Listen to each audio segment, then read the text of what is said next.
আরজিকর এই ধর্ষণ এবং খুন এই ঘটনায় মাননীয় মুখ্যমন্ত্রী খুব স্পষ্ট বলে দিয়েছেন।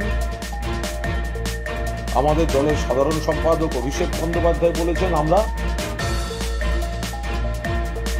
ন্যায় বিচার এবং দোষীদের মৃত্যুদণ্ড, ফাঁসি চাই। এখন কথা হচ্ছে, এই তদন্তে নেবে কলকাতা পুলিশ 12 ঘন্টার মধ্যে একজন অভিযুক্তকে গ্রেফতার করে। তদন্তটা চলছিল।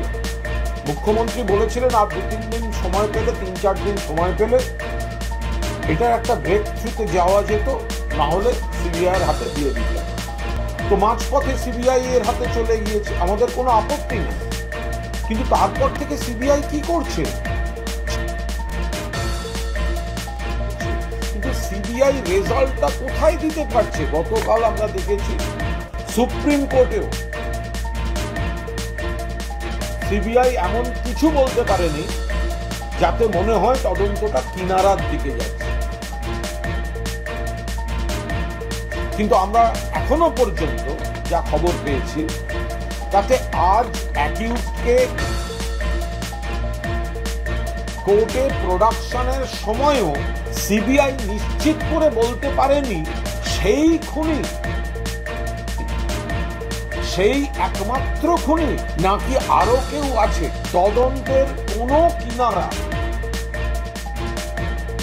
সিবিআই আজও তার কোনো ইঙ্গিত কোর্টে দিতে পারেনি। এবং এই বিলম্বের কারণে একদিকে যেমন জাস্টিস ইজ বিইং ডিলেড, পাশাপাশি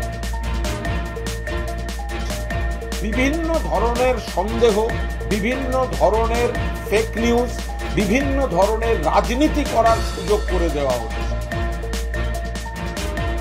সিবিআই এর এই বিলম্বটা অরাজকতা তৈরির কাজে, মানুষের মধ্যে অবিশ্বাসের বাতাবরণ ছড়ানোর কাজে, ভুল খবর ছড়ানোর কাজে ব্যবহার হচ্ছে।